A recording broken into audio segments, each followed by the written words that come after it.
Welcome to the deep dive. Today, we're getting into performance management, basically how organizations track if they're, actually doing well. Right. It's more than just looking at the bottom line, isn't it? We're talking financials, sure, but also non-financial stuff, quality tools, all sorts. Exactly. And we've looked at a whole range of sources on this: performance measures, benchmarking, quality control, scorecards. Yeah, the whole toolkit. Our aim here is really to give you a clear, concise picture of what truly drives success in a business. Okay, so let's start at the core. Performance management. Mm. It's about measuring things, right? But what's the point of measuring? Well, ultimately, it's about motivating the right behaviors, giving people feedback that's linked to, their goals, their self-interest even. So there's this critical link between what you measure, the incentives you offer, and the overall company goals. Absolutely, you need that alignment. And a big part of understanding your performance is knowing how you stack up. That's benchmarking. Like looking outside your own walls? Yeah, external benchmarking.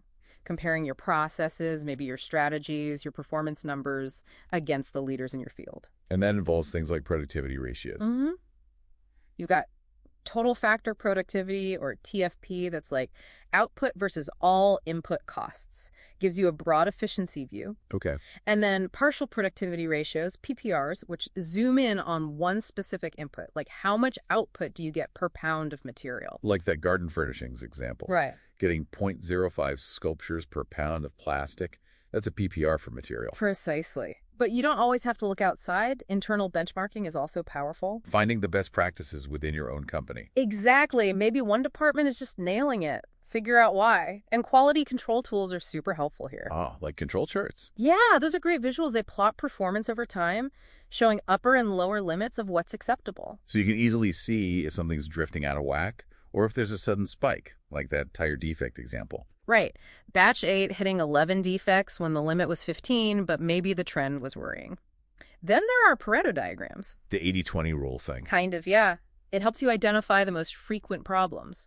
The idea is, often, a small number of defect types cause the majority of the issues. Like in the example, fix the top 3 defect types and you've tackled 75% of the problems. Smart. Very efficient. And to dig into why those top defects are happening, you use a cause and effect diagram. The fishbone diagram. That's the one.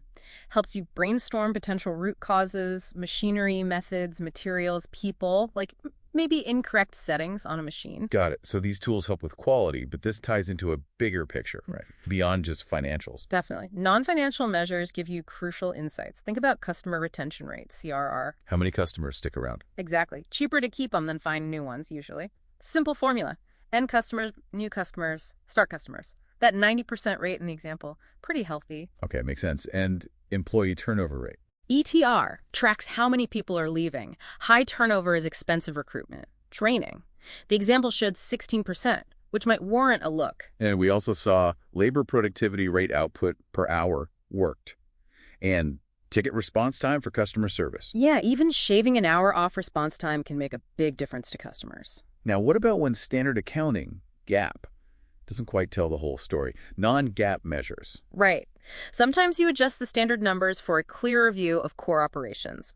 EBITDA is a common one. Earnings before interest, taxes, depreciation, amortization. Gives a sense of operational cash flow, sort of. Kind of. Free cash flow is another cash generated after capital spending. Or adjusted net income, pulling out one-off weird expenses or gains. Okay, so you've got all these different metrics: financial, non-financial, GAAP, non-GAAP.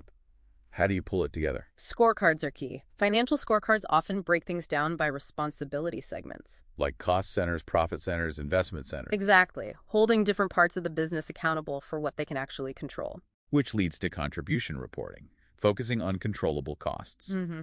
You look at contribution margin, then subtract controllable fixed costs to get a controllable margin. It's about fairness in evaluation, like that Delta manufacturing report for different regions. But sometimes you need an even broader view. That's where the balance scorecard comes in. It's multidimensional. You're looking at financials, yes, but also internal processes, customer satisfaction, and learning and growth. So it links high-level strategy, like InstaFab's cost leadership goal, to specific actions and measures across the board. Precisely. It connects the dots.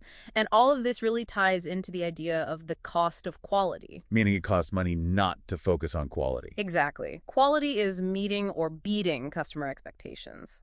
Costs fall into two buckets: conformance costs. The money you spend trying to get it right, like prevention training, good design, and appraisal inspection, testing. Right.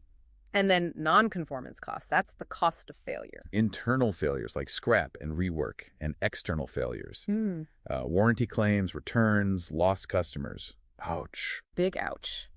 And there's usually an inverse relationship. Spend more on conformance, especially prevention, and your non-conformance costs should drop significantly. Like Glass Products, Inc., investing up front and seeing fewer returns and downtime later. That's the payoff. So wrapping up, effective performance management isn't just one thing, it's a mix. A blend of financial and non-financial metrics, using tools like benchmarking and quality control to spot issues. And frameworks like scorecards, financial, or balance to see the whole picture and drive the right actions. It's really about understanding what makes the organization tick and getting everyone pulling in the same direction. Well said. So here's a final thought to leave you with. We've covered many ways companies measure success.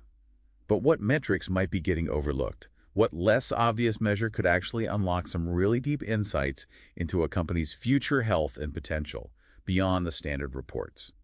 Something to think about.